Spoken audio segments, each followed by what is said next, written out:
Bonamé, un estilo que cautiva. Línea de ropa, zapatos, sombreros de paja toquilla, bolsos y accesorios.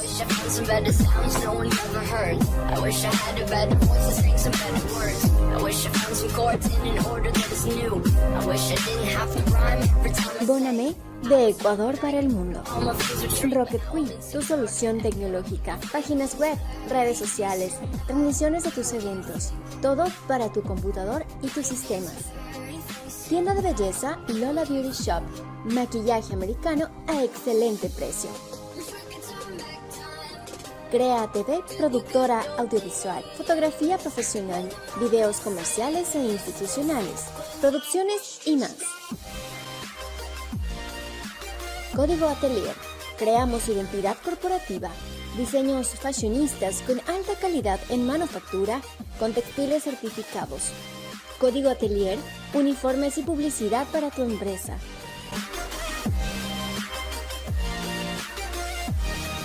Tienda de ropa Cactus, camisetas con bordados personalizados. Contactos 099 11 04 71 7.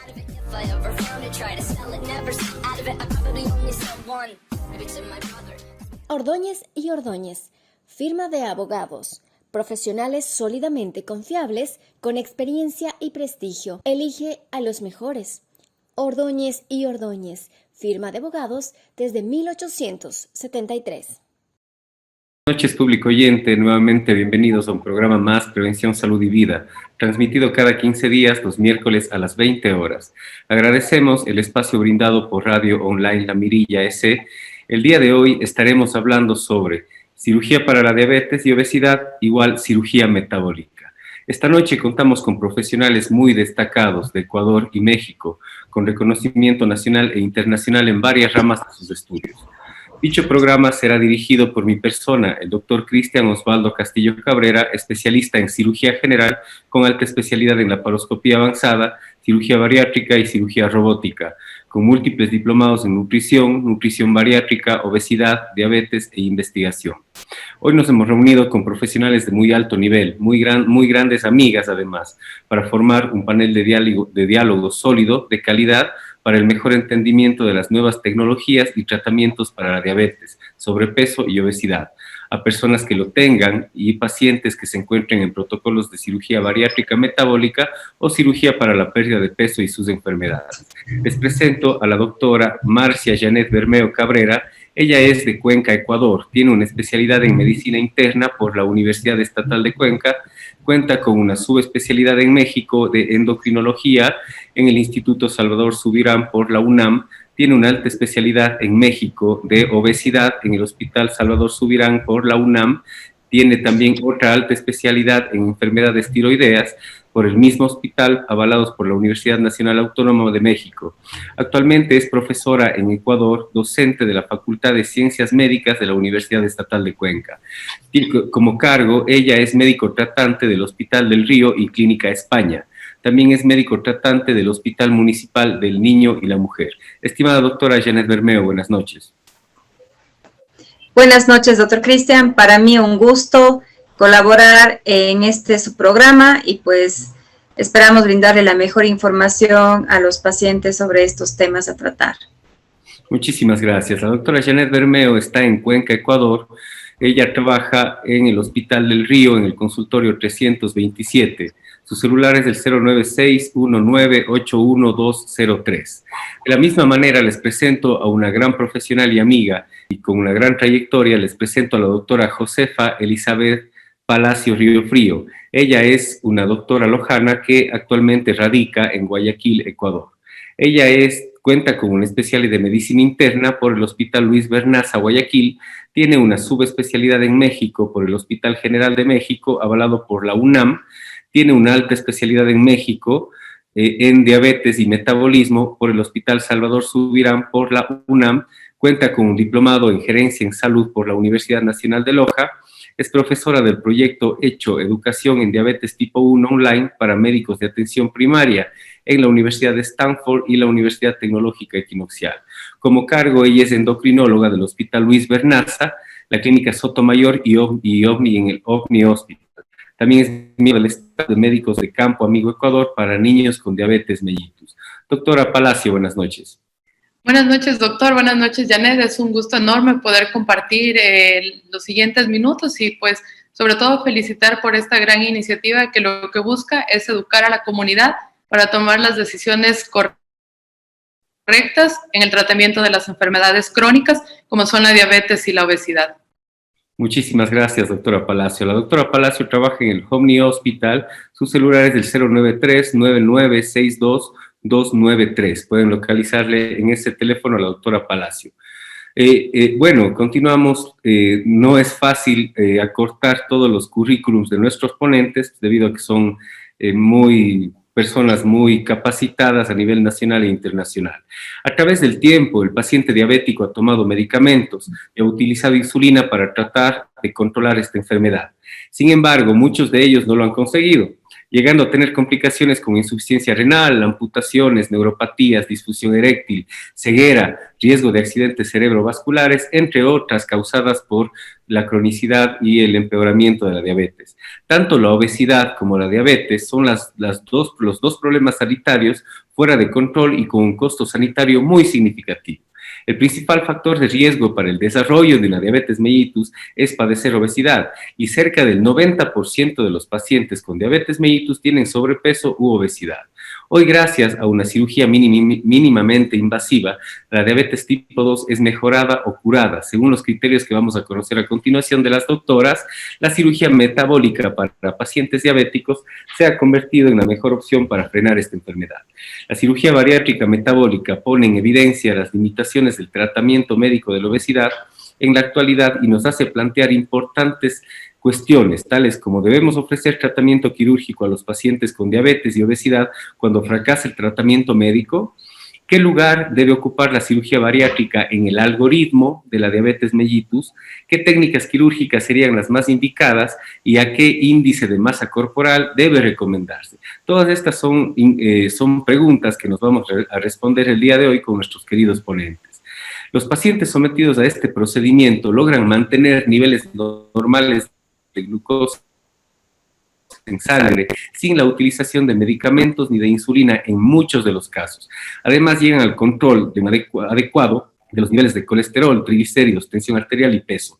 Los pacientes que se operan no solo alargan su vida, sino que mejoran su calidad de vida. La doctora Marcia Janet Bermeo Cabrera, en Cuenca, Ecuador, y como les dije antes, trabaja en el Hospital del Río, en el consultorio 327. La doctora Gabriela Maldonado Pintado trabaja en el Hospital Ángeles Pedregal, en la Torre Antigua, en el consultorio 503. Y la doctora Josefa Palacio Río Frío trabaja en el Hospital Homni Hospital en Guayaquil. Luego de toda esta presentación y esta pequeña introducción que les he hecho a ustedes, pues vamos a comenzar con una mesa redonda, una serie de debate. Vamos a interactuar todos para poder aclarar a nuestros queridos seguidores sobre las preguntas que hemos preparado para ustedes. Entonces, comenzamos, doctora Janet. ¿Qué es la diabetes tipo 2? ¿Cuál es su relación con el sobrepeso y obesidad? ¿A qué factores se atribuye principalmente el aumento drástico de la diabetes mellitus en la actualidad? Bueno, pues la diabetes mellitus tipo 2 va de la mano con pacientes con obesidad, ¿no? Prácticamente un paciente que empiece con problemas de sobrepeso y después llegue a tener obesidad de los diferentes grados, pues el riesgo de desarrollar diabetes tipo 2 es muy alto. Es de vital importancia concientizar a la población de mantener un peso adecuado, ya que esto pues es un factor para que el paciente desarrolle diabetes. Todo paciente que tiene sobrepeso ya tiene una disminución de la sensibilidad a la insulina. Eso se puede detectar ya en etapas bastante tempranas, por decirlo así. Y pues un paciente con obesidad tiene un riesgo altísimo de desarrollar diabetes. Perfecto. Doctora Palacio, ¿algo que usted nos pueda estimular o acercar más sobre estas preguntas que le hemos hecho a la doctora Janet Bermeo? Bueno, sí, acotando lo que dice Janet, definitivamente la diabetes y como usted lo comentaba inicialmente, la diabetes es una enfermedad crónica que viene acompañada de una serie de cambios. ¿Cómo se va a caracterizar la diabetes? Por una elevación en los valores de glucosa en sangre. De esta manera hacemos el diagnóstico de diabetes. ¿A qué obedece esto? Puede obedecer a un déficit en la secreción de insulina o, como comentaba la doctora Janet, a una alteración en la sensibilidad a la insulina que el páncreas está produciendo. Entonces, cuando ya sea tenemos un defecto en la secreción o un defecto en la acción por una resistencia a la insulina conferida por la obesidad, el individuo va a expresar valores altos de glucosa en sangre. Y esto es lo que nos va a permitir hacer el diagnóstico de diabetes. Como comentaba Janet, es alarmante porque vemos que conforme de sobrepeso voy incrementando progresivamente mi peso, de forma simultánea voy aumentando el riesgo de padecer diabetes. De tal forma que si tenemos un índice de masa corporal normal por debajo de 25, podríamos decir que estamos parcialmente protegidos. Sin embargo, si yo voy envejeciendo y mi índice de masa corporal va incrementando y voy ganando grasa visceral, por arriba de 27 de índice de masa corporal, mi riesgo de padecer diabetes con los años se va incrementando. De tal forma que yo sí quisiera aquí hacer énfasis en que la diabetes sí es una enfermedad que la podemos prevenir. Muchas veces yo les comento a los pacientes que hay enfermedades como el hipotiroidismo, el cáncer, por los cuales no podemos hacer nada. Van a aparecer con o sin cuidarnos. Sin embargo, la diabetes y la obesidad son las dos pandemias que podemos prevenir. Entonces, esto es lo que es la diabetes, esta es la definición, y es por eso que es tan importante que mantengamos un peso saludable para evitar la progresión a diabetes. Estimada doctora Palacio, ¿y a qué se debe o qué principio es el que rige que un paciente obeso con una obesidad mórbida o tal vez una superobesidad todavía no desarrolla diabetes? Y muchas de las veces en los exámenes complementarios que uno les realiza, salen normales. ¿A qué se debe? ¿Cuándo es que esta bomba explota? Porque pues obviamente sabemos que la obesidad es la madre o el origen de un todo. ¿Cuándo es que explota? ¿Por qué no explota antes? ¿Por qué explota en unos primero, en otros después? ¿Cómo se podría explicar esto? Bueno, la diabetes y la obesidad son enfermedades poligénicas, es decir, no obedecen exactamente a un solo gen o a una sola causa. Entonces, por eso es también bastante llamativo que muchas veces vemos al paciente con obesidad, estamos frente a una persona con obesidad y no consideramos que es una persona que está enferma. Sin embargo, solamente pensamos que está con un poco de sobrepeso o obesidad y muchas veces eso lleva como a la tranquilidad del paciente al hacerse exámenes y ver que todo está normal. Entonces, cuando yo veo a un paciente con obesidad, trato de transmitirle que la obesidad es un continuo y que aunque en este momento el paciente tenga todos sus exámenes en orden, la obesidad a largo plazo va a ir generando una serie de cambios tanto en la sensibilidad a la insulina, en un estado proinflamatorio crónico que se va perpetuando. Entonces, aunque el paciente tenga exámenes normales, la obesidad es un continuo y en algún momento se van a evidenciar algunos problemas, algunos metabólicos, otros físicos, otros mecánicos. Es decir, puede que un paciente tenga un perfil metabólico muy bueno, pero que tenga enfermedad osteoarticular, que tenga hernias producto de la obesidad, limitación en la funcionalidad, en la movilidad. Entonces, la obesidad es una enfermedad crónica que debe ser tratada como una enfermedad. No podemos estar sentados como médicos frente a un paciente con obesidad y no hablar de la obesidad. Evidentemente, habrá pacientes que expresen más tempranamente o más tardíamente los cambios metabólicos. Sin embargo, tenemos que explicar al paciente que la obesidad es un continuo y que aunque ahora estemos bien, en algún momento vamos a tener alguna complicación producto de la obesidad. Perfecto, doctora Palacio, muchísimas gracias. Doctor Cristian, no sé si me permite añadir algo más que me parece muy importante y que yo he visto en mis pacientes, justo hablando de este tema de por qué en algunos pacientes no se ve alteración en los estudios, como usted dice, los mal llamados pacientes obesos metabólicamente sanos. Eso es un concepto realmente que es muy temporal. Hay un error que ocurre en los pacientes, que a veces ellos se hacen estudios, ellos mismos se piden estudios y ven que los niveles de glucosa están dentro de los rangos de referencia que dice el laboratorio. Eso es completamente incorrecto. Hay rangos de laboratorio que dicen que lo normal es hasta 120 o 130 y el paciente cree que está normal. Médicos que no manejan al tipo de paciente con obesidad o paciente con riesgo metabólico, a veces no solicitan una insulina basal. Y más aún, estos niveles de insulina basal no están estandarizados en nuestra ciudad, bueno, no sé si en nuestro país, y muy pocos médicos especializados sabemos cuáles son los niveles normales de insulina basal en un individuo. Entonces, yo sí me he topado con muchos pacientes que ellos dicen que están normales, que su médico le ha dicho que están con los niveles de glucosa normal y de insulina normal, nadie le ha pedido una curva, nadie le ha explicado cuánto es lo verdaderamente normal de niveles de insulina basal, y andan pensando que están bien cuando tienen ya prediabetes, cuando tienen resistencia a la insulina. Entonces, pues como dijo Josefa, no podemos sentarnos frente a un paciente con obesidad y decir, no, pues usted está muy bien. Eso es imposible. Correcto. Y pues yo en mi campo, doctoras, también yo sé comentarles a mis pacientes que esto es como una bomba.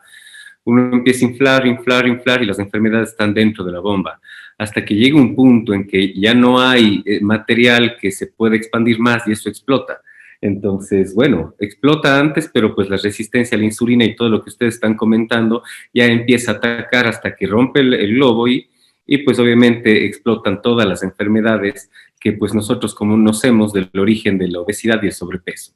Yo les voy a responder una pregunta de quién es el candidato para una cirugía bariátrica o una cirugía metabólica. Y entre los tres me parece muy importante este tema en endocrinología y cirugía bariátrica.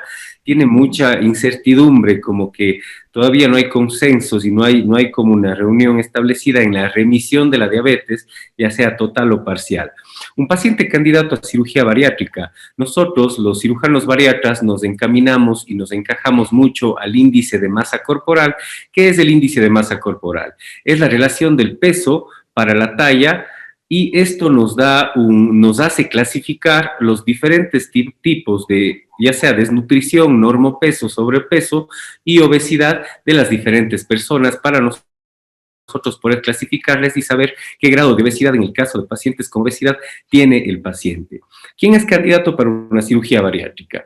Los pacientes que tienen una obesidad grado 1, quiere decir que están entre 30 y 35 y tienen una diabetes completamente descontrolada. Esos son los pacientes candidatos número 1 para cirugía metabólica. ¿Por qué? Porque los pacientes, a pesar de que no tienen un gran índice de masa corporal elevado, tienen una diabetes que está completamente descontrolada, y el momento del cambio del chip o el cambio anatómico que se produce durante esta cirugía bariátrica metabólica en sí ya empieza a producir alteraciones hormonales, alteraciones intestinales y neurotransmisores y toda la relación anatómica para que el paciente empiece a normalizar y mejore su nivel de vida, y también el uso ya sea de medicamentos orales o de insulina en pacientes diabéticos. ¿Quiénes más son candidatos? Pacientes que tienen una obesidad grado 2, que están de 35 a 40.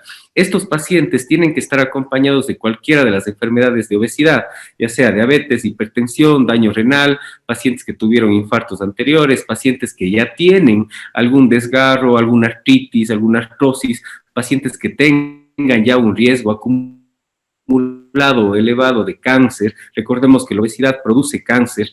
También pacientes que tengan la apnea del sueño. Este es un tema muy importante que en el siguiente programa vamos a tocar, que es la apnea del sueño. Es el cese de la respiración durante el sueño. Por eso muchas de las personas se levantan cansadas, su desarrollo profesional y laboral no es el óptimo. Todas estas enfermedades añadidas a una obesidad grado 2 también son candidatos a cirugía bariátrica metabólica. Y los pacientes que excedan de un índice de masa corporal, como les explicaba, el peso para la talla superior a 40, con o sin enfermedades. De justo la primera pregunta que estaban explicándonos las doctoras, son los candidatos ideales para cirugía bariátrica, si no tienen enfermedades, y metabólica en el caso que tengan enfermedades. Yo también quisiera aquí añadir un poco, porque bueno, yo sí me voy un poco fuera de los estándares. A mí sí me gusta un poquito la prevención. ¿A qué me refiero con la prevención? Pacientes que tienen un índice de 30 y no tienen una diabetes muy complicada o intratable, yo sí les puedo ofrecer, dependiendo el paciente, hay que estudiar muchos factores, si les pudiera ofrecer una cirugía bariátrica metabólica. Pues donde yo me formé, en las escuelas que me he formado, sí nos dan oportunidad de poder lidiar con este tipo de procedimientos. Y ojo, esto es por escuelas, porque sé que tal vez pueden estar escuchando a los médicos, bariatras, y ellos van a decir, no, pero las normas de Estados Unidos sí, pero el paciente de Estados Unidos es completamente diferente al ecuatoriano. Esa sería mi justificación y sería como un debate un poquito más profundo respecto a este tema. Respecto a la remisión de la diabetes, doctora Janet, ¿qué opina usted de la remisión de la diabetes en la cirugía metabólica? ¿O cómo le clasifica? Muy bien, o sea, decirle a un paciente que se va a curar de la diabetes va a depender de varios factores, ¿no? Principalmente del tiempo de evolución que tiene su diabetes y de las comorbilidades que el paciente presente. Pues como ustedes conocerán, la diabetes puede provocar diferente tipo de complicaciones, tanto micro como macrovasculares. Y si mi paciente tiene ya un largo tiempo diabetes, que no tuvo un tratamiento que tuvo una buena adherencia, que ya tiene múltiples complicaciones, tal vez no sea una remisión completa, ¿no? Caso contrario, en cambio, en un paciente cuya diabetes haya sido de reciente diagnóstico o que haya sido bien tratada, que no tenga complicaciones macro ni microvasculares, probablemente se pueda revertir. Hay estudios que hablan de que si es que la diabetes dura menos de 5 años, por ejemplo, tienen un mayor riesgo de revertirlas, ¿no? Como tal, pero esto depende, como les comento, del tratamiento y de las enfermedades que tenga el paciente relacionadas con la diabetes. Doctora Palacio, algo que usted nos pueda decir al respecto, ¿cómo usted clasifica la remisión?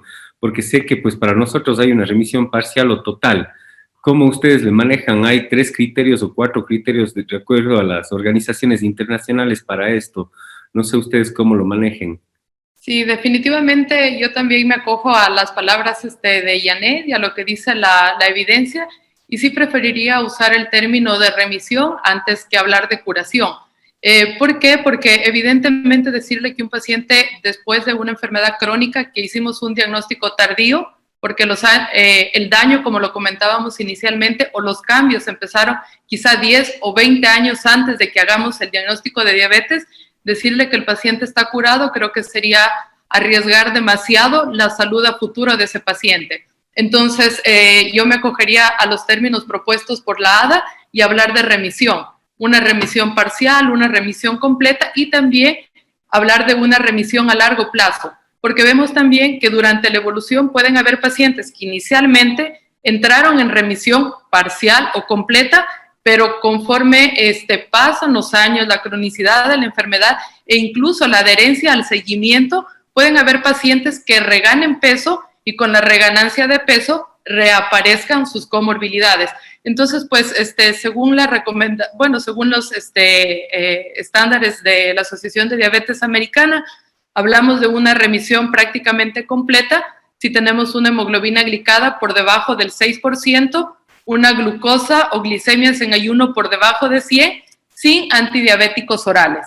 Eso es importante, es decir, si el paciente logró quedarse sin tratamiento para la diabetes y así se mantiene por debajo de 6 y por debajo de 100 en ayuno, se hablaría de una remisión completa. Hablaríamos de una remisión parcial si logramos también una hemoglobina glicada por debajo de 6.5%, pero si las glucosas en ayuno ya no están por debajo de 100, sino que se mantienen en rangos entre 100 y 125, igualmente sin antidiabéticos orales. Entonces, esto estaríamos hablando de una remisión parcial.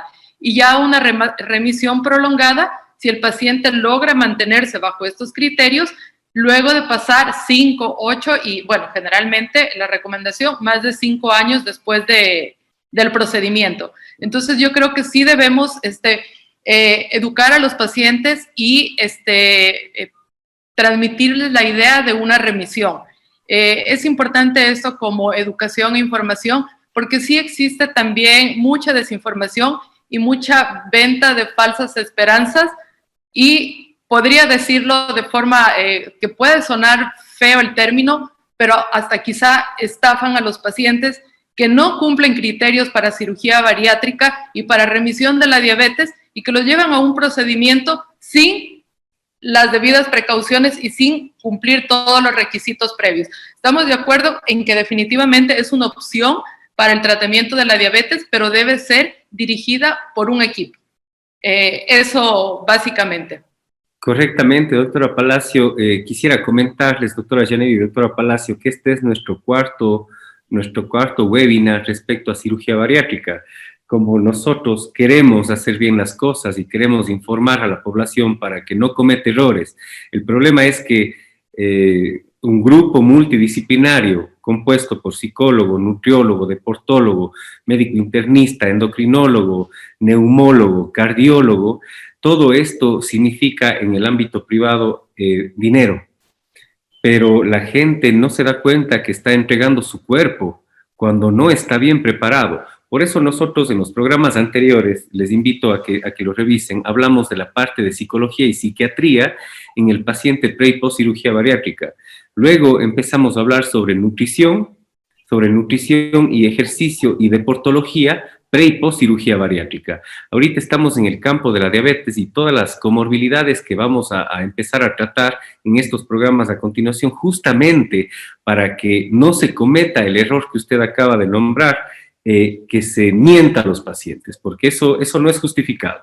Eso no tiene justificación alguna y esa ha sido una de las intenciones para nosotros desarrollar este programa y hacer que la gente entienda que no es solo operar. Esto conlleva un equipo multidisciplinario, esto lleva tiempo, esto lleva una preparación y lo que siempre se ha dicho en el protocolo de cirugía bariátrica metabólica es que esta preparación va a servir, es con el objetivo de llevarle al paciente en las mejores condiciones al quirófano, para poder igual retirarle del quirófano en las mejores condiciones y que el paciente, en muchos de los casos de nuestro equipo en la Santinés, pues los pacientes al día siguiente están con el alta. Muchas gracias por reforzar un poco esto que a veces es necesario que se pueda indicar. Respecto a la remisión de la diabetes, sí, estoy completamente de acuerdo, esto no es curado, porque como hemos explicado, queridos amigos, en los programas anteriores también, si no se ayudan de un equipo multidisciplinario, en mi caso, mi brazo derecho siempre luego de la cirugía es nutrición, psicología y deportología, el paciente va a reganar peso.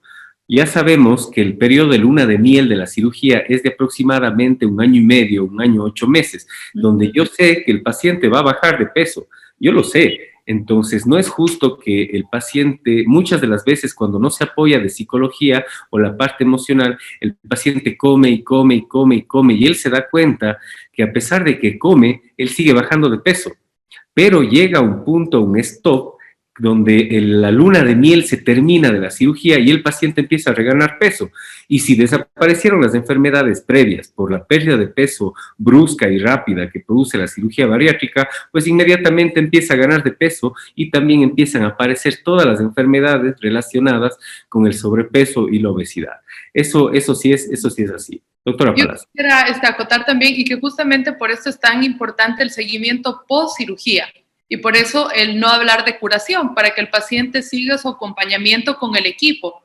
Porque es fácil que el paciente crea que se curó si luego no va al seguimiento, si no se hace un control rutinario de glucosa, si no se hace una hemoglobina glicosilada. Recordemos que la diabetes no da síntomas inicialmente. La diabetes nos da síntomas cuando ya tenemos una enfermedad que nos está produciendo daño, o sea, cuando ya tenemos glucotoxicidad, cuando los valores están muy altos, recién ahí tenemos los síntomas. Entonces no podemos confiarnos, como usted comenta, que me está yendo bien después de la cirugía y no voy al seguimiento.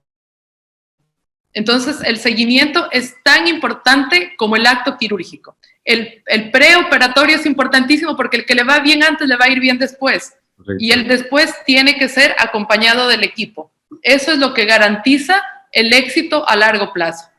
Sí, y yo estoy muy de acuerdo, porque mi éxito, yo sé que el paciente, les repito, va a bajar de peso al 1 año y medio, eso yo sé. Entonces, el éxito del equipo, porque aquí no es solo el cirujano sería como la cabeza de todo este protocolo, el éxito sería mantener la pérdida de peso y mantener la remisión de las enfermedades causadas por la obesidad de aquí a 2, 10 y 15 años, y si es posible toda la vida, ese sería el éxito completo. Pero sin el equipo multidisciplinario eso es completamente imposible. Y volvemos a lo mismo, queridos amigos radioescuchas, que esta enfermedad, si no se tiene un acompañamiento y no se le toma con seriedad, puede ser catastrófica. Continuamos, doctora Janet, ¿cuál es el peso ideal para una persona con diabetes? ¿Y por qué la diabetes adelgaza? ¿En qué etapa? ¿Qué es lo que pasa? Porque muchas personas, y he tenido pacientes, doctora Janet, que me dicen, pero no, pues, si yo estoy bien, y me dicen que soy diabético y estoy completamente delgado. O sea, ¿por qué tengo diabetes? ¿Cómo me puede explicar en palabras para nuestros radioescuchas este tipo de cosas, doctora Janet? Bueno, dos preguntas en la misma, ¿no? La primera, ¿cuál es el peso ideal que tiene que tener un paciente con diabetes? Pues hay una forma muy rápida, siempre digo a mis pacientes, de calcular el peso que debería de tener un paciente, que es la talla del paciente en centímetros menos 100. Es un aproximado, porque hay fórmulas complejas que los médicos usamos para el peso ideal. Sin embargo, una forma, general, que los pacientes pueden decir, bueno, estoy aumentando de peso, ¿qué me está pasando? Es que vaya relacionado con la talla, ¿no? Entonces, la talla en centímetros menos 100 nos da un aproximado de cuánto debería pesar. Ahora, hay mucha discusión sobre si el peso total como tal es lo ideal, puesto que hay nuevas acotaciones acerca de la composición corporal. Entonces, por ejemplo, hacer una bioimpedancia al paciente en donde podamos determinar el porcentaje de masa magra, que es músculo, de masa grasa, de hueso y de agua, también es vital, porque tenemos, por ejemplo, en un extremo un paciente que sea diabético, pero que sea musculoso, entonces va a pesar más que un paciente que tenga también de masa grasa, sea mayor, ¿no? El peso puede ser similar en uno y otro, pero la composición corporal diferente.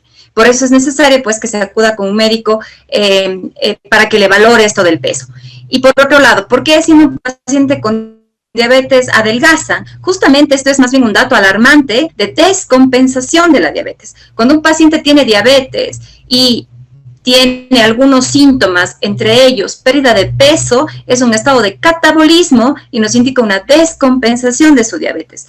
Más allá de pensar que el paciente está bajando de peso de una forma increíble y que qué bueno, más bien es preocupante esa situación y debe buscar ayuda, porque generalmente estos pacientes que pierden peso refieren tener síntomas de tener mucha sed, lo que se conoce como polidipsia, mucha hambre, polifagia, poliuria, y esto es más bien una etapa de descompensación y puede requerir incluso ingreso, ¿no? Entonces, más bien, la pérdida de peso en un paciente con diabetes más bien puede ser un dato alarmante, ¿no? Perfecto, sí, estoy completamente de acuerdo y son cosas que se preguntan, los pacientes nos preguntan al diario. Pues, pero si yo estoy bajando de peso, o incluso tuve un paciente con una diabetes completamente descontrolada, que de índice de masa de 34 bajó a 26. Yo le decía, pues tenías que venir cuando estás en 34 y te podíamos ayudar de una forma grandiosa, obviamente cambiando tus hábitos y con todo el equipo, pero ahorita no puedo pasarte a la desnutrición o incluso destrozar todo tu cuerpo. Son preguntas muy capciosas y que se escuchan a diario. Doctora Palacio, ¿cuáles son las complicaciones de la diabetes? ¿Cuánto tiempo puede vivir una persona con diabetes? Bueno, aquí sí, para alentarlos a los pacientes, si un paciente con diabetes tiene un buen control glucémico, si alcanza sus metas de control metabólico, es decir, si nos preocupamos de que la glucosa está en metas, con una hemoglobina glicosilada por debajo de 7% de manera general, que su colesterol está en meta, que sus triglicéridos son normales, que está con el mejor peso posible y tiene la presión arterial normal, esperamos que ese paciente viva, digamos así, igual que el resto de la población. Sin embargo, está determinado que si un individuo no tiene el control que necesita de la diabetes y de los otros componentes que acompañan a la diabetes, un individuo en promedio va a vivir 6 años menos.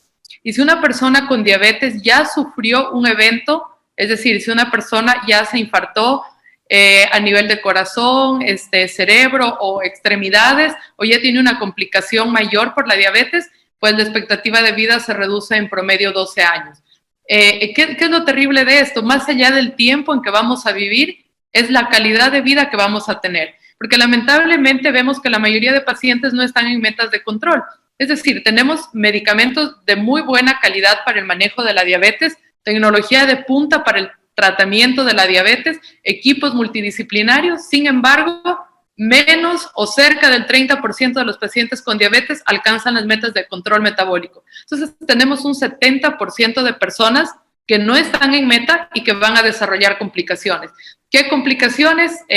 Retinopatía, que es el daño a nivel de la retina de los ojos, con disminución y pérdida de la visión. La diabetes es la primera causa de ceguera en el mundo. Enfermedad renal crónica. ¿Por qué? Porque cuando nuestra glucosa está por arriba de 180, esta comienza a ser filtrada por el riñón y de forma progresiva comienza a dañar el riñón. La neuropatía, que igual es consecuencia del descontrol glucémico, y las complicaciones macrovasculares, que son los infartos agudos al miocardio y también el infarto cerebral. Estas son las complicaciones de un paciente con diabetes mal controlada.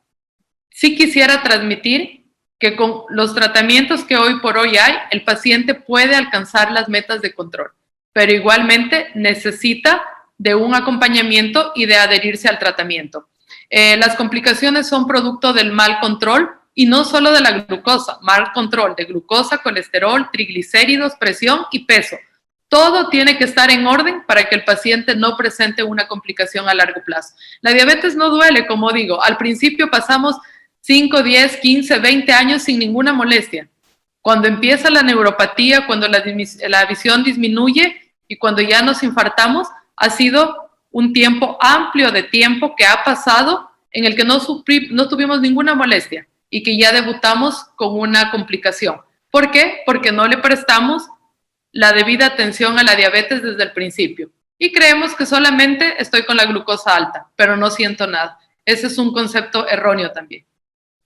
La diabetes es una enfermedad que yo le tengo mucho respeto y creo que todos los pacientes deben tener el mismo respeto a la diabetes y mejor llevarle como una amiga, ¿sí? Como las doctoras están indicando con todos los tratamientos que ellas dan, y no solo de la parte de endocrinología, la parte de nutrición, de actividad física, todo el equipo multidisciplinario. La nueva era de la medicina, queridas doctoras y queridos amigos, todo se trabaja en equipo. El trabajar en equipo lleva al éxito a cualquier paciente, y recuerden que ustedes son lo más importante para nosotros. ¿Qué es la cirugía metabólica? La cirugía metabólica es la cirugía para el control de las comorbilidades o enfermedades crónicas de la obesidad. Dentro de estas que tenemos, como ya la doctora Palacio y la doctora Janet han hablado, diabetes, hipertensión, apnea del sueño y todo. Pero bueno, como ya sabemos, una de las más peligrosas y silentes es la diabetes mellitus, donde los pacientes que tienen índices de masa corporal, como ya les había nombrado anterior, de 30 a 35 y tienen una diabetes completamente descontrolados, son los candidatos número 1 para este tipo de cirugía. ¿Cómo funciona? La cirugía metabólica empieza funcionando ya desde el cambio anatómico inmediato. Hemos visto pacientes que al día siguiente de la cirugía, los niveles de glucosa ya empiezan a dispararse hacia abajo. Es por el cambio anatómico. Muchos hablan de microbiota, muchos hablan de alteraciones endócrinas, de alteraciones hormonales, de alteraciones neuronales, que todo el intercambio y el cambio quirúrgico que produce la cirugía metabólica bariátrica hace que los niveles de glucosa y de hipertensión, incluso de colesterol, se demoran un poquito más, pero la presión y la diabetes empiezan a bajar en un pico muy elevado, incluso en los primeros días postquirúrgicos. Yo quisiera, doctoras, a ustedes como endocrinólogas y personas tan capacitadas como ustedes en diferentes países, y las dos respecto a la obesidad, las dos respecto a la diabetes, ustedes desde su punto de vista, ¿cómo le ven a la cirugía bariátrica metabólica como coadyuvante a un tratamiento de ustedes en un paciente con un índice de masa corporal de más de 30? ¿Ustedes están a favor de esto? ¿Ustedes están en contra de la cirugía bariátrica metabólica? ¿Cómo es la actitud de ustedes frente a esta cirugía que no tiene mucho tiempo? Desde el 2009 empezó a descubrirse y a nombrarse como cirugía metabólica. Antes era cirugía bariátrica, porque no se tomaban en cuenta los cambios metabólicos inmediatos que en realidad produce la cirugía bariátrica metabólica. Doctora Janet, ¿qué nos puede decir al respecto? En cuanto a los criterios, usted dice, porque como nos comentó doctor Cristian, usted decía que pues depende de las escuelas, ¿no? Yo en la escuela mexicana donde hice mi fellow de obesidad, manejábamos el criterio de que la cirugía metabólica, cirugía bariátrica en pacientes con obesidad, debería de realizarse en pacientes con IMC mayor de 35 y con factores de comorbilidad. Y obviamente pacientes con IMC mayor de 40, obvio que van a tener factores de comorbilidad, ¿no? Sin embargo, yo sí pienso que debemos de individualizar a cada paciente, que debemos de individualizar en cada caso, estudiarlo por separado. Cada persona es un mundo. Necesitamos trabajar en equipo, un equipo multidisciplinario, como usted lo ha repetido, para que se evalúe cada uno de los casos. Los pacientes con IMC entre 30 hasta 34.9, por ejemplo, en la clínica donde yo me formé no se operaban, se les sometía a un programa, ¿sí?, de evaluación, de charlas, de tratamiento farmacológico, dietético, psiquiátrico, psicológico, etcétera, para lograr una pérdida de peso. Un programa que era no quirúrgico, ¿no? Y después de eso, de esa evaluación, el paciente podía pasar, de acuerdo a su IMC, a un programa quirúrgico, ¿no? Pero siempre con ese mayor de 35. Doctora Palacio. Bueno, evidentemente usted nos comentaba inicialmente cuáles son los criterios para elegir a un paciente, y definitivamente cuando vamos a hacer las cosas debemos hacerlos lo más apegados a la academia, ¿cierto? Lo que la evidencia nos ha demostrado, y de esta manera extrapolarlo a nuestra realidad. Entonces, definitivamente aquel paciente con índice de masa corporal por arriba de 40, es muy difícil que solamente con cambios en el estilo de vida alcance su peso ideal. Entonces, este sería un paciente candidato a cirugía metabólica, o quizá por ahí, como se habla, quizá inicialmente algo que le permita disminuir de peso y luego completar. Todo depende, pues, como dice Janet, individualizar el paciente. ¿Qué nos dice la ADA también en su última recomendación? Es que aquellos pacientes con diabetes, con índice de masa corporal por arriba de 35 y que no alcanzan el control glucémico, con la terapia farmacológica, que como comento actualmente también va enfocada a la pérdida de peso. Tenemos medicamentos que ayudan al paciente con diabetes a perder peso. Si con esto no alcanza o no logra una disminución de peso y un adecuado control de la diabetes, pues este paciente también sería candidato.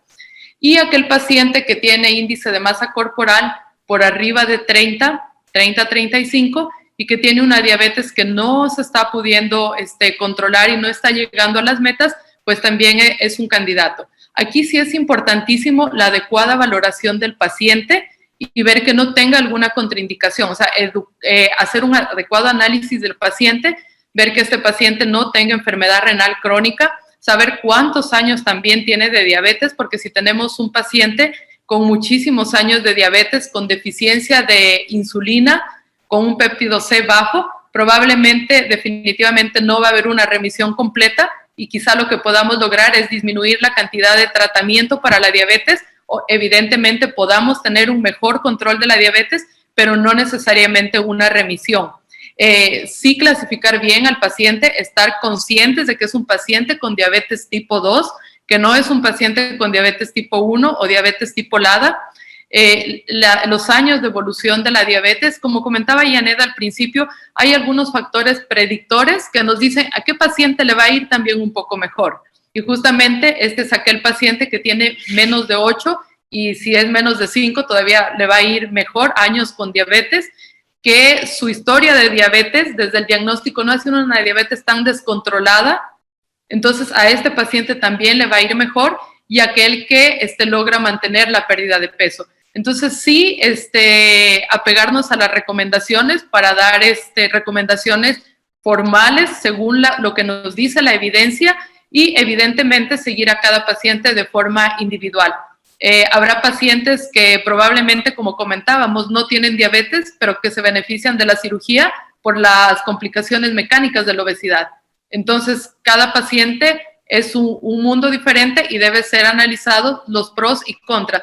Como comentaba usted, y quizás se trata en otro programa, la valoración psicológica y psiquiátrica de estos pacientes es primordial, porque la tasa de depresión e incluso suicidios post cirugía son también preocupantes. Entonces se tiene que sopesar todo. Entonces la valoración es integral. Sí, estoy muy de acuerdo con ustedes, pero bueno, dentro de los criterios últimos, como la doctora, concuerdo con la doctora Josefa, vamos a repetirlos para que todos estemos claros y pues nuestros queridos seguidores nos aclaremos estos puntos. Pacientes con índice de masa corporal del 30 a 35 con diabetes completamente descontrolada, que no tienen un control con el tratamiento del endocrinólogo. Pacientes con índices de 35 a 40 con cualquiera de las enfermedades relacionadas con obesidad, sea diabetes, sea hipertensión, apnea del sueño, artrosis, cualquier tipo de problema relacionado a la obesidad. Y los pacientes que tienen un índice de masa corporal de más de 40, que ya son considerados obesos o tienen enfermedad de obesidad mórbida, todos estos candidatos, sean o no sean enfermos, son candidatos a cirugía bariátrica. A lo que yo me refería antes es que los pacientes sí, o sea, los pacientes serían aquí más de 40 que tienen ya una obesidad mórbida con o sin enfermedades, son los operables. Yo quisiera plantearles a ustedes cómo ven, porque pues como saben, como ya hemos estudiado, ustedes han estudiado mucho lo que es la enfermedad de obesidad, y de igual forma hay pacientes que cada año van a ir subiendo 4 o 5 kilos, 4 o 5 kilos, 4 o 5 kilos. Entonces, ¿ustedes creen que es necesario esperar hasta que lleguen a un índice de 40 para operarles? Cuando ya pueden ya desarrollar enfermedades relacionadas con la obesidad, la cirugía bariátrica metabólica sin enfermedades, cuando hay solo obesidad, se debería operar solo cuando hay más de 40, o podemos prevenir y retroceder un poco el índice de masa corporal. Porque, repito, una persona que tiene una enfermedad, porque esta es una enfermedad, y no tiene un apoyo psicológico, no tiene un apoyo nutricional, no tiene un apoyo del deportólogo, del médico internista, del endocrinólogo y de todo el equipo que conforma el protocolo de cirugía bariátrica, no cuenta con esto, este paciente va a subir cada año 5 kilos. Entonces vamos a esperar hasta que llegue a un índice de masa corporal de 40. ¿Qué opinan respecto a este punto que es muy controversial a nivel mundial y que ya en IPSO el año anterior ya empezaron a aclararse y a hablar de lo que es la cirugía de prevención? Que eso yo estoy muy de acuerdo porque, repito, habrán personas que van a decirme sí, las normas de Estados Unidos y tal, sí, Estados Unidos es una cosa, un paciente estadounidense es estado hasta por etnia es diferente a un paciente ecuatoriano. Entonces, si nos manejamos por IPSO o las otras normas, ¿cómo podemos manejar esta forma de prevención? Recordando que un paciente que se somete a dietas y un paciente que se somete a un ejercicio, a mí me llegan pacientes que ya se han sometido a acupuntura, mesoterapia, ejercicio intenso, y ya se destrozaron las rodillas porque hicieron CrossFit con un peso elevado, y todo esto van a perder peso en 6 meses, unas 10 libras, pero se descuidaron un mes, y como ustedes saben, todos los receptores y las células adiposas están así para captar toda la comida que inmediatamente al día siguiente que se descontrolen, pues pueden subir igual o al doble los pacientes. No sé ustedes qué opinión tengan respecto a esto. Doctor Cristian, permítame.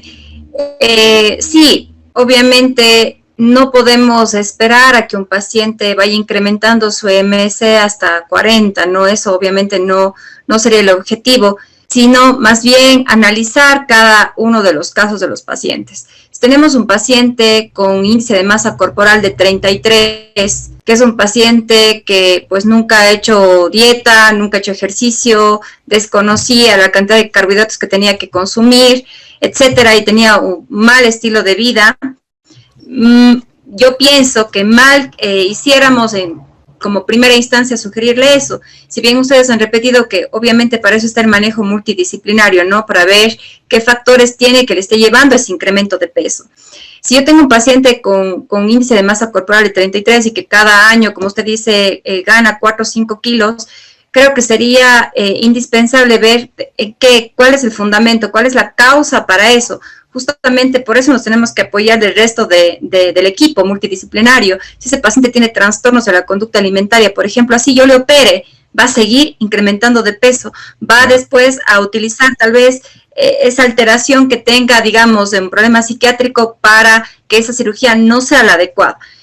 Por eso, pues, yo considero que sí, como lo han dicho ustedes, se ha visto por un equipo multidisciplinario para poder justamente indagar sobre aquellos factores que le están llevando a esta alteración del peso. Pero si mi paciente es una persona disciplinada, que se ha adherido al tratamiento, que ha hecho dieta, que la ha cumplido a cabalidad, que hemos visto que se estaciona en el peso, que no tiene ningún trastorno psiquiátrico ni alteración en la conducta alimentaria, entonces en él el equipo lo analizará y dirá, sí, él es un buen candidato. Caso contrario, yo considero que este es un paciente que no se adhiere al tratamiento, que no cumple las dietas. ¿Cómo va a adherirse a tomar un medicamento de por vida? ¿Cómo va a adherirse a los cambios que incluye una cirugía bariátrica? Entonces yo creo que necesita una preparación y necesitamos analizar cada caso individualmente. No podemos sentarnos a esperar, como bien usted dice, doctor Cristian, a que aumente, pero tampoco eso de prevenir está bien, pero también individualizando a cada paciente y analizando cada caso por separado.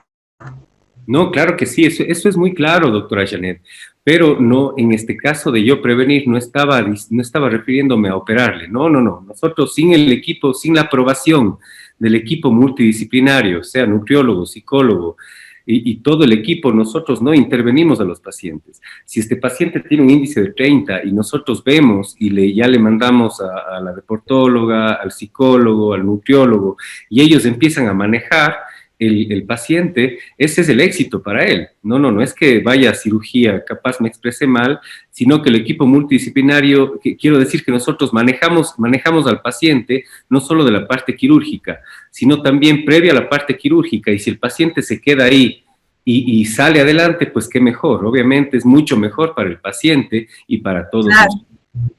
El equipo multidisciplinario, como hemos repetido en todos estos programas, es fundamental para este tipo de pacientes que en realidad hay cierto tipo de debate, como ustedes pueden ver en la obesidad, en la diabetes y todas sus comorbilidades.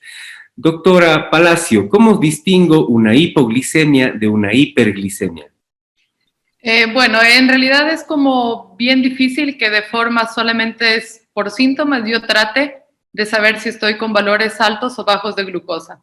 Como digo, los cambios son progresivos. Entonces, probablemente mi glucosa no es que hoy esté en 100 y mañana esté en 300. Para que la glucosa esté alta van pasando días, probablemente años. Entonces, por más años de diabetes que tengamos, por más experiencia como pacientes que creamos, que tengamos en el reconocimiento de los signos de hipoglucemia o hiperglicemia, no nos podemos confiar. La única forma de que yo identifique si tengo hipoglucemia o hiperglicemia es que el momento en que ya sea me lo recomiende el médico, yo determine el valor de glucosa a través del control capilar de glucosa, es decir, el automonitoreo. O también hoy por hoy muy utilizado el monitoreo continuo de glucosa, que son dispositivos que se usan para personas con diabetes, generalmente tipo 1, que permiten más o menos como un holter de la frecuencia cardíaca, ver en cada vez que yo quiero, puedo saber en cuánto tengo la glucosa. Entonces, no sirve decir es que yo ya me conozco, yo ya sé si estoy alto o estoy bajo. Ese es el error más grande. Si yo creo que tengo la glucosa baja porque me siento sudoroso, taquicárdico, con nerviosismo, debo medirme la glucosa. Si el medidor dice que está por debajo de 70, evidentemente tengo una hipoglucemia y debo corregirla. Si yo creo que estoy con la glucosa alta porque tengo sueño, cansancio, fatiga, me mido la glucosa y está en 300, ahí estoy corroborando que la glucosa está alta. Pero ningún individuo está programado para saber por síntomas cuánto tiene de glucosa. Así que la única forma es o el monitoreo capilar o el monitoreo continuo de glucosa. Así que no nos confiemos de creer que somos expertos en reconocer los síntomas. Perfecto. Ese es un error que a diario lo cometemos los pacientes. Sí, perfecto. Son preguntas muy frecuentes que los pacientes realizan. Son conceptos que siempre se tiene que aclarar. ¿Cuál es la técnica más indicada para los pacientes con comorbilidades respecto a cirugía metabólica?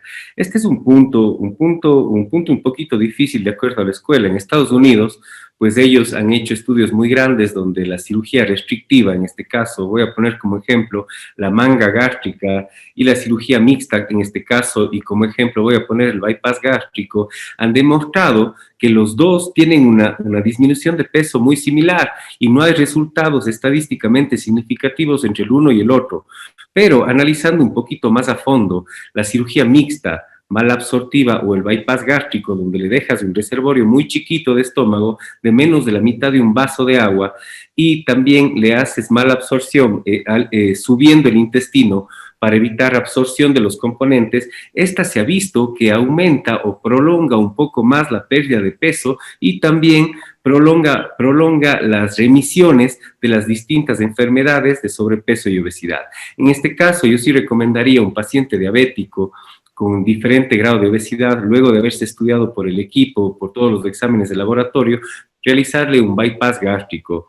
Muchas veces en Ecuador, mucha gente está sometida a procedimientos de manga gástrica, manga gástrica, pero no olvidemos que cada procedimiento tiene sus indicaciones. Y como bien dijo la doctora Janet, pueden haber 15 procedimientos bariátricos, pero el paciente es el mismo.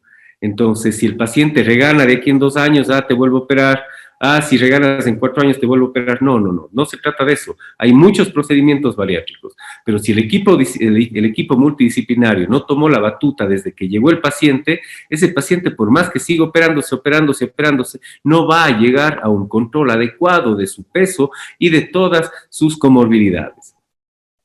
Doctora Janet, ¿qué es la hemoglobina glicosilada? Porque hemos hablado mucho sobre esto. ¿En qué se diferencia esto de la glucosa capilar, hemoglobina glicosilada, y cuáles son los valores esperados? ¿Qué significa esto? No sé, ¿cómo podemos explicarlos a nuestros seguidores estos términos? Claro que sí, doctor. La hemoglobina glicosilada es un examen que es indispensable para ver si un paciente está controlado su diabetes. Es la prueba de oro, como diríamos los endocrinólogos, es cuando el paciente no nos puede mentir cómo está controlado su diabetes. Los valores normales de hemoglobina glicosilada van a depender de la edad del paciente y de sus factores de comorbilidad. Como decía Josefa, podríamos hablar en forma general de que los valores de un paciente sean perfectos, una hemoglobina glicosilada menor de 7%, ¿no?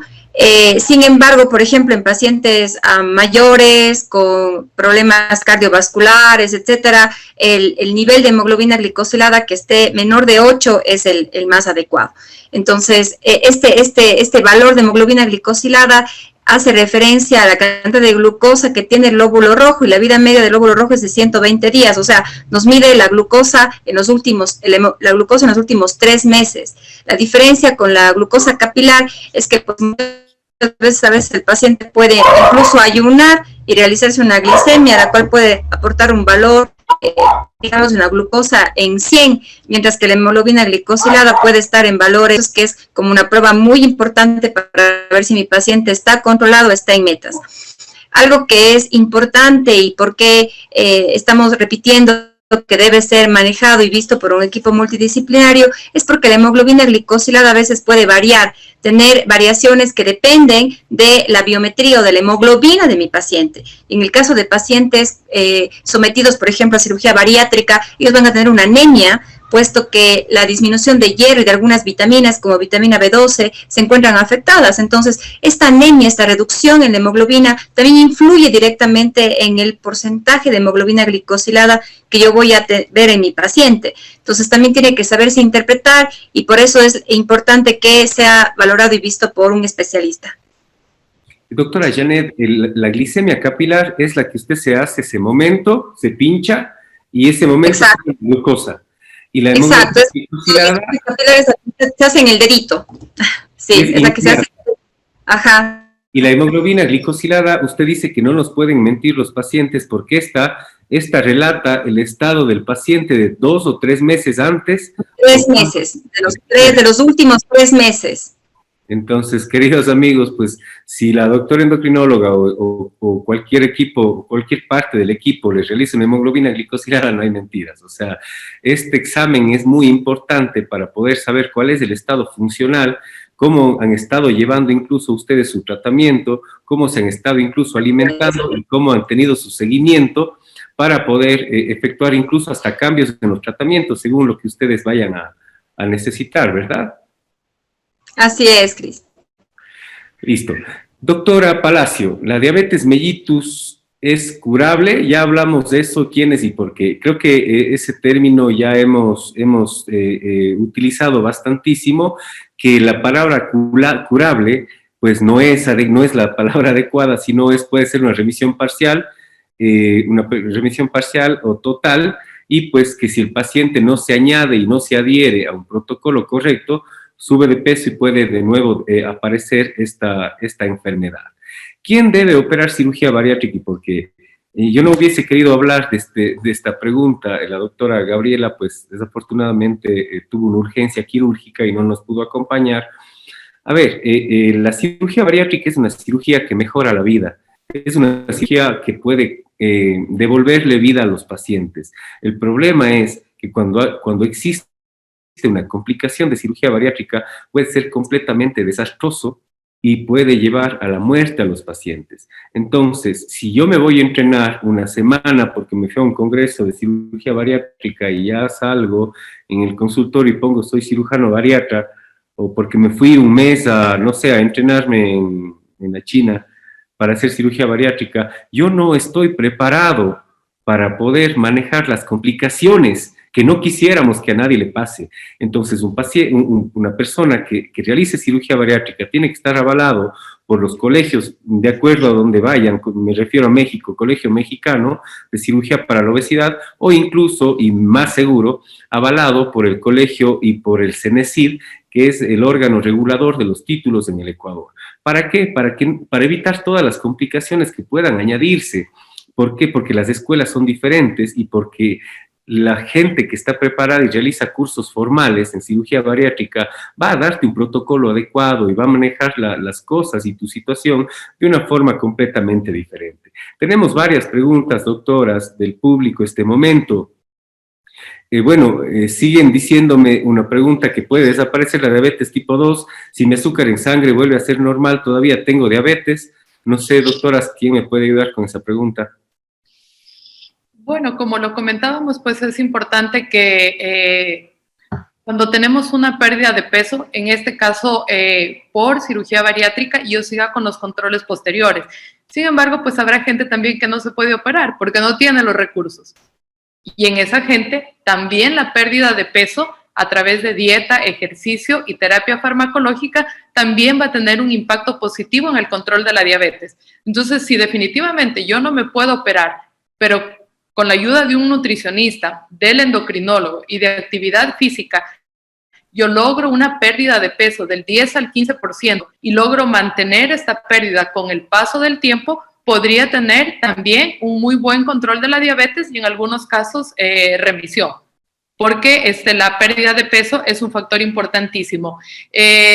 Como les comentaba, yo preferiría no usar el término de curación, sino de remisión, con el objetivo de que este paciente no abandone el acompañamiento médico para si en algún momento vemos que por ganancia de peso, por algún factor adicional o simplemente por envejecimiento, la glucosa nuevamente comienza a alterarse, podamos intervenir tempranamente, igual ir de menos a más.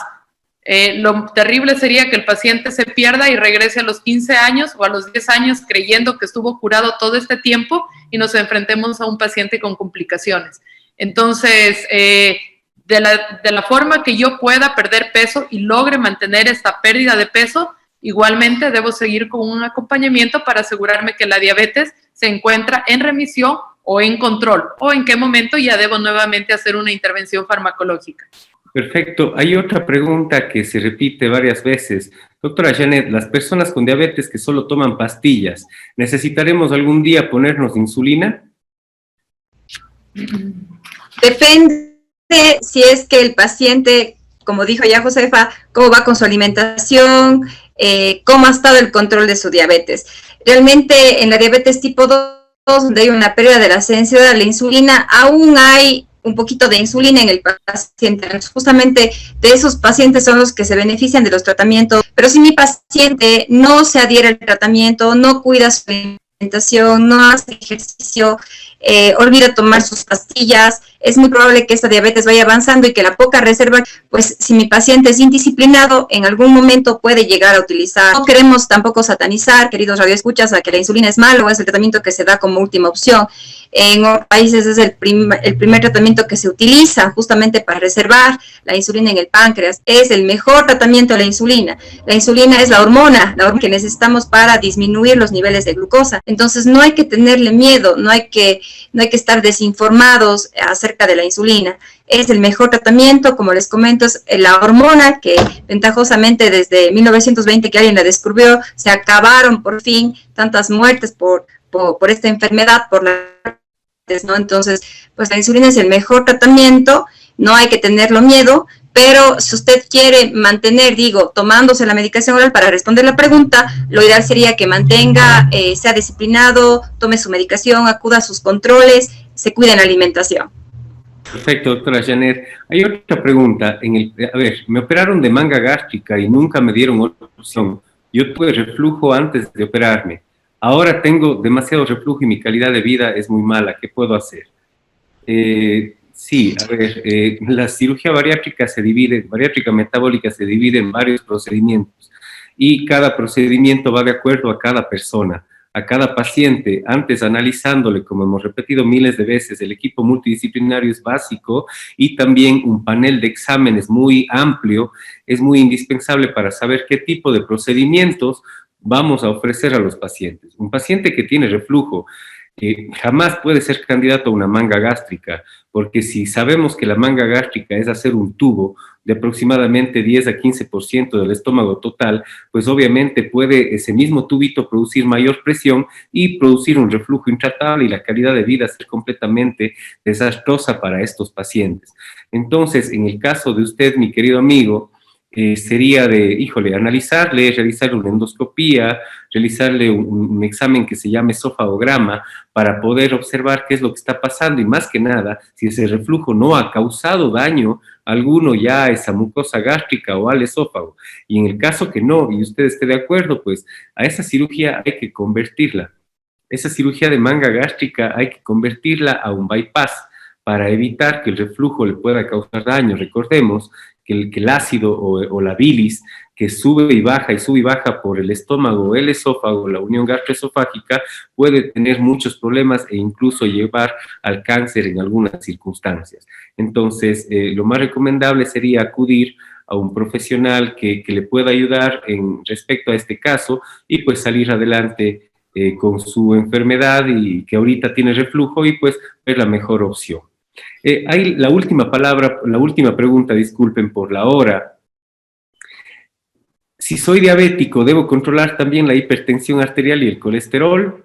Parece que eso ya hablamos, doctoras, antes. Sí, totalmente. Deben controlarse todos los componentes del síndrome metabólico. Las metas son glucosa en ayuno, menos de 120. Glucosa postprandial, idealmente por debajo de 160, la de 2 horas después. Hemoglobina glicosilada individualizada, pero de manera general por debajo de 7 sin tener hipoglucemia. Colesterol total menos de 200, colesterol malo menos de 100, triglicéridos menos de 150, HDL por arriba de 40 o 50, dependiendo si soy hombre o mujer, pérdida de peso por lo menos del 15% del peso que tengo o apuntarle al peso ideal y presión arterial controlada, idealmente 130/85, igualmente individualizando. Perfecto. Y la última pregunta, doctora Janet, que están preguntando mucho es, ¿mis hijos pueden heredar mi diabetes? Pues sí, si es que usted tiene malos hábitos alimentarios y su diabetes es tipo 2, o bueno, pueden también desarrollar. Recuerden que la diabetes tiene también trasfondo genético, no es poligénica. Entonces, pues sí, usted tiene, los hijos tienen un riesgo de desarrollarlo, por supuesto, ¿no? Y si a eso le sumamos malos hábitos de alimentación, sedentarismo, el riesgo se incrementa. Una persona tiene familiares de primero o segundo grado de consanguíneo, tienen un riesgo del 50%, si es más cercano, incrementa el riesgo de desarrollar diabetes, ¿no? Y si a eso le suman que mi paciente o la persona tiene sobrepeso, obesidad, el riesgo aumenta cada vez más. Perfecto, queridos amigos, la cirugía bariátrica metabólica que se practica para resolver problemas de obesidad se ha perfilado cada vez más como una herramienta fundamental en la remisión parcial o total de la diabetes, como hemos hablado el día de hoy, ya que este tipo de intervención se ha demostrado efectiva casi hasta un 85-87% de los casos con una indicación adecuada. Estimados amigos, agradezco nuevamente su tiempo, los queridos ponentes y los radioescuchas. Esperamos que la información brindada se comparta y genere un impacto de conciencia en todos los sectores. Los gobiernos, los servicios de salud públicos y los seguros privados no se dan cuenta que la obesidad y la diabetes son el origen de la mayoría de enfermedades severas de la población y sus complicaciones o su tratamiento diario superan los costos hasta 25 veces un protocolo de cirugía bariátrica metabólica o un protocolo de cirugía o pérdida de peso para estos pacientes y sus enfermedades. Es necesaria una adecuada selección de profesionales certificados, reconocidos por el CENESID. Esto evita en gran medida complicaciones en todos los escenarios posibles. Un saludo muy afectuoso. Les dejo los contactos de la doctora Janet Bermeo Cabrera. Ella atiende en Cuenca, Ecuador, en el Hospital del Río, en el consultorio 327. Su celular es el 096-1981203. De la doctora Josefa Espinosa Palacio Río Frío. Ella trabaja en Guayaquil, Ecuador, en el OVNI Hospital. Su celular es el 093-9962293. Queridos amigos, hasta pronto. Muchísimas gracias.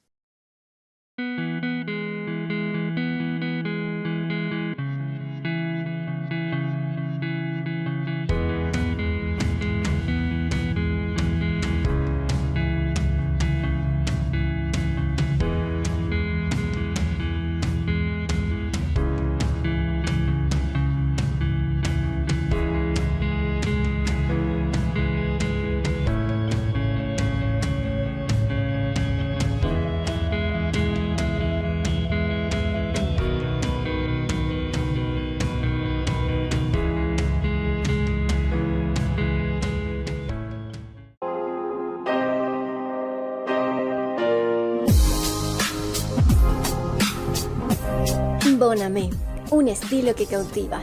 Línea de ropa, zapatos, sombreros de paja toquilla, bolsos y accesorios.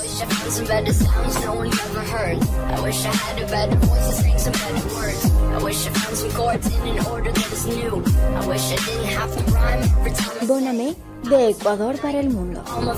Rocket Queen, tu solución tecnológica. Páginas web, redes sociales, transmisiones de tus eventos. Todo para tu computador y tus sistemas. Tienda de belleza Lola Beauty Shop.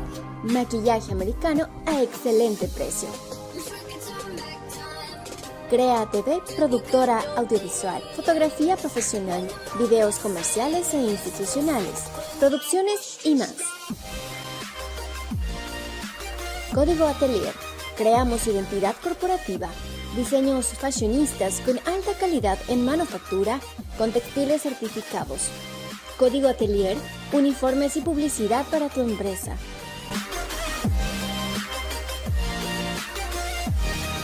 Tienda de ropa Cactus, camisetas con bordados personalizados. Contactos 099 11 04 71 7.